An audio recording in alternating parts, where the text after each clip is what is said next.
Excuse me ಒಂದು 2 ನಿಮಿಷ ಮಾತಾಡ್ಬೋದಾ ನಿಮ್ಮ ಜೊತೆ? ಅಂದರೆ ಪ್ರೊಫೆಷನಲ್ ಫೋಟೋಗ್ರಾಫರ್, ಸ್ಟ್ರೀಟ್ ಫೋಟೋಗ್ರಫಿ ಮಾಡ್ತಾ ಇದ್ದೀನಿ. ತುಂಬ ಚೆನ್ನಾಗಿ ಕಾಣಿಸ್ತಾ ಇದ್ದೀರಾ, ಕ್ಯೂಟಾಗಿ. ಸೊ ಅದಕ್ಕೋಸ್ಕರ ನಿಮ್ಮ ಹೆಸರು ಏನು ಅಂತ ಗೊತ್ತಾಗಲಿಲ್ಲ. ನಿಮ್ದೇನೋ ಅಭ್ಯಂತರ ಇಲ್ಲ ಅಂದರೆ ಕೆಲವೊಂದು ಫೋಟೋಸ್ನ ತೊಗೋಬೋದಾ?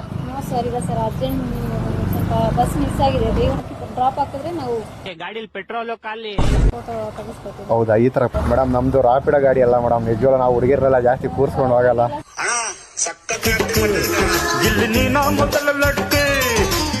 ಹಂಗ ನೋಡಬೇಡ ಹೇಳಿ, ನೀನು ತುಂಬಾ ಒಳ್ಳೆ ಲಡ್ಕಿ, ನನ್ನ ಬುದ್ಧಿ ತುಂಬಾ ಬೆರಕಿ. ರೂಪ ತೇರ ಮಸ್ತಾನ, ಆಜಾ ಮೇರ ಸುಲ್ತಾನ, ಪ್ಯಾರ ಮೇರ ದೀವಾನ, ಮೇರೆ ದಿಲ್ ಕೋ ಸಮझाನ. ಹಂಗ ನಗಬೇಡ ಹೇಳಿ, ನಿನ್ನ ನಗು ಚುಕ್ಕಿ ಚಮಕಿ, ನನ್ನ ತಲೆ ಗುಡಿತು ಗುರುಕಿ. ಹಂಗ ನಗಬೇಡ ಹೇಳಿ, ನಿನ್ನ ನಗು ಸಿಕ್ಕ ಬಿಸ್ಕಿ.